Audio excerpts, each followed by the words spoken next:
and we'll play some music. So we go on to the now. That is just the prelude to the movie, and to the movie, it's going to the first scene is going to start about like a little beautiful cabin in the attic, right? Like you go like this in like an attic temperature and location over there. You show little reindeers outside, and you go inside the cabin. Your shot goes to inside the cabin, and you see like a man with a shock of full gray hair, like little rat teeth, buttering his potato bread, like buttering it, saying, "Oh yeah, some fine potato bread. I wish I had some date squares. I love, oh yeah, date squares. That reminds me, the last time I showed that Arab guy, yeah, like who's who, eh? Wonder if you like my joke about date squares when I was sitting on the bench and I kind of humped his file and I said, do not bring in front of me. Do not bring the file in front of me. Now, why would you have such a lot of hate for that pile? It's because it has gone to the conflict. So actually, the guy in the shot is senior, because we need like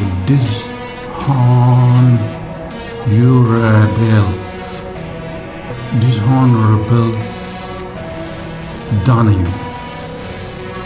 Wow, that almost rhymes. Right? So dishonorable Donahue is in the attic, pretending to be the climax of the. He's making it up. It's like a story, okay? So I'm going up to all kind of ideas. He's faked his demise. He's faked it. He's faked his demise. They put up like a picture. He knows everything. So he put up a picture of himself in the arbitrary. Say, yeah, Betty, to hell with y'all. I'm going to enjoy my retirement, right? But I want to have some peace and quiet. And don't come seeking accountability from me. Right? Don't you come seeking accountability from me, no time. So what's the best thing to do? Bang, disappear. Now, when you look at then he takes his toast and he goes to sit down at the table. At the table is like his fine partner of life, his sweet neighbor with a toothy smile. He says, "Hi, Joe. How you doing, Joe? Hey, how you doing, Joe? I'm so happy you're my hero, Joe. You're my hero." Her name is Ma Ryan, R-I-N. Her name is Ma Ryan. And Ma Ryan, she says, yeah.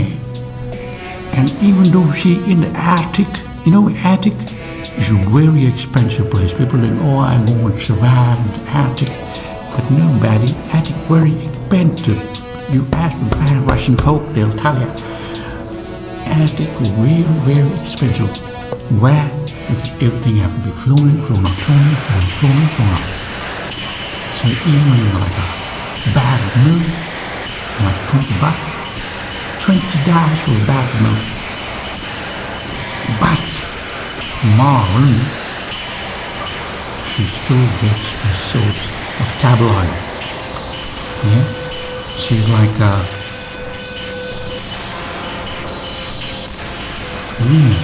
not tabloid.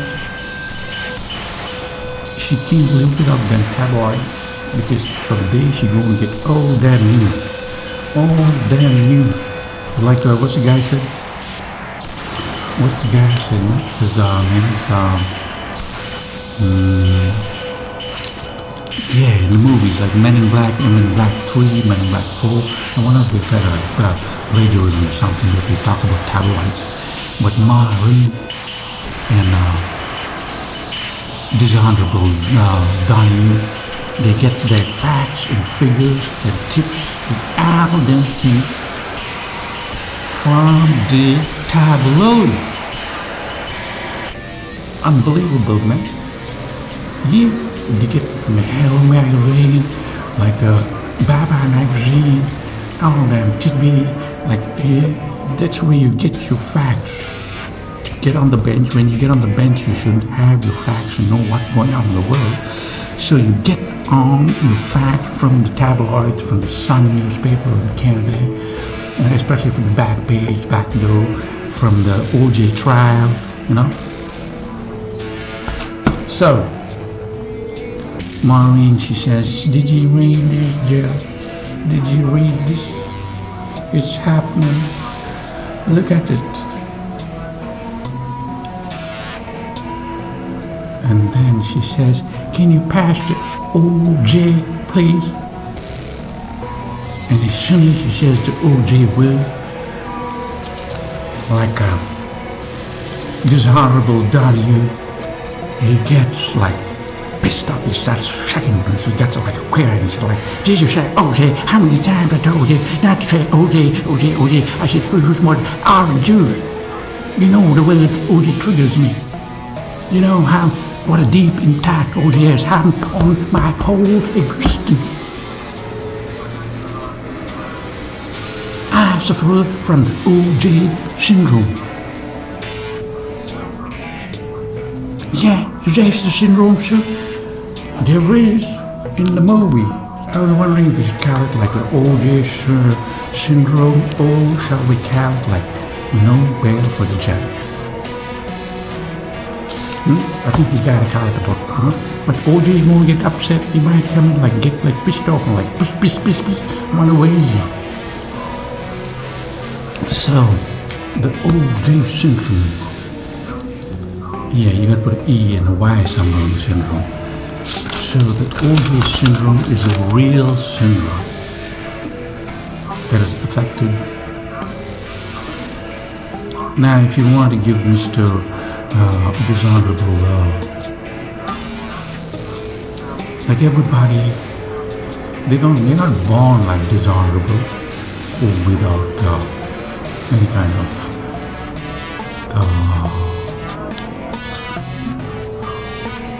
disgrace or dishonorable joke. Like he suffers from O.J. Simpson. The O.J.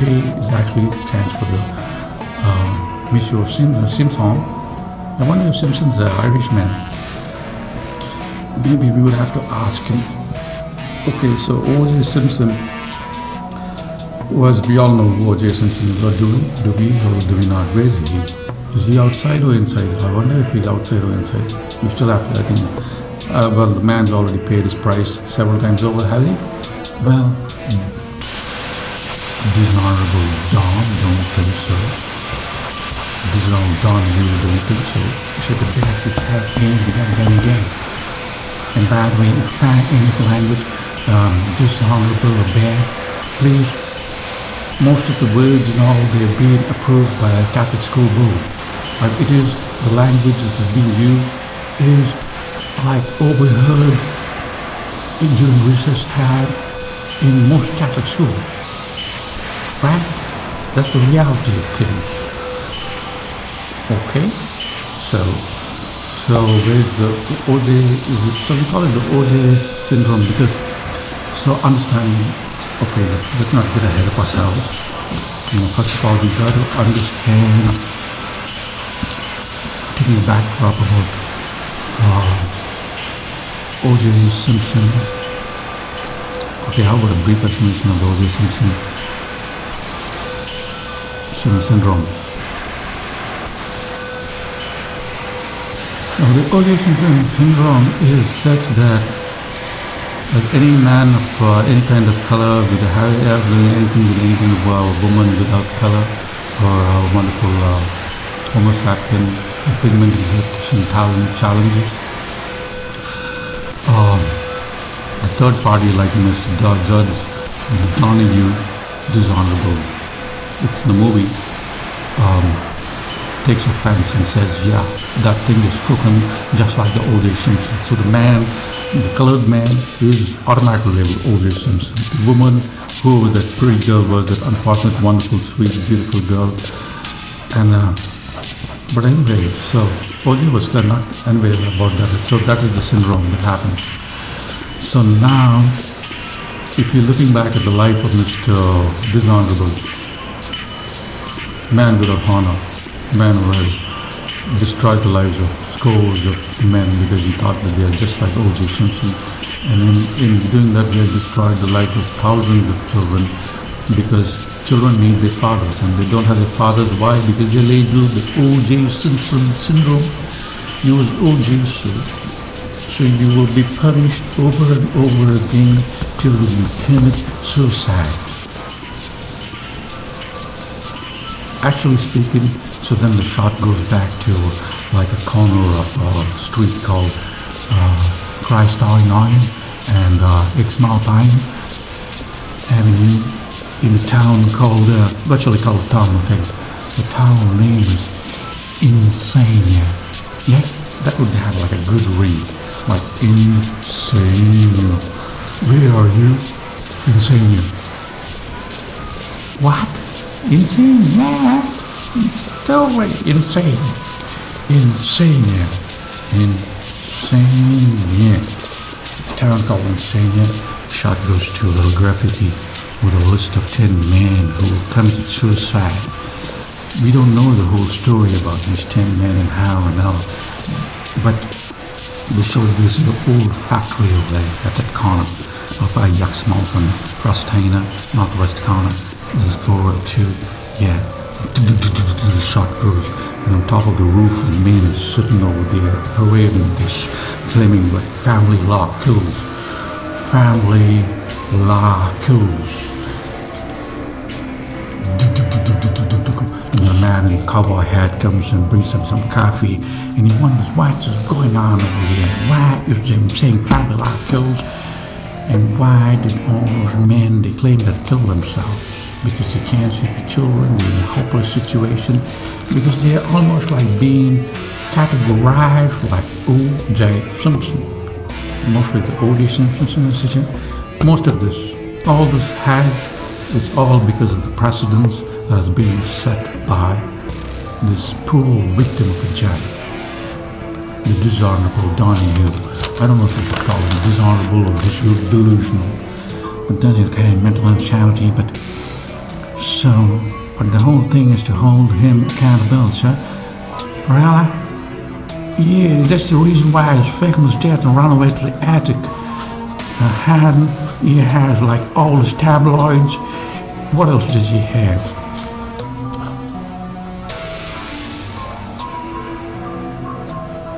Now, understanding, getting back to Uncle Senior Chan, the state of family law is due to his precedence. He used to be like a traveling judge, going all over and taking the malice out of his, I think the O.J. Simpson old damn episode was gruesome, eerie, disgusting, the worst and the worst of humanity. Now that had like a big mental impact on this man, and his triggers him to act in bias against men.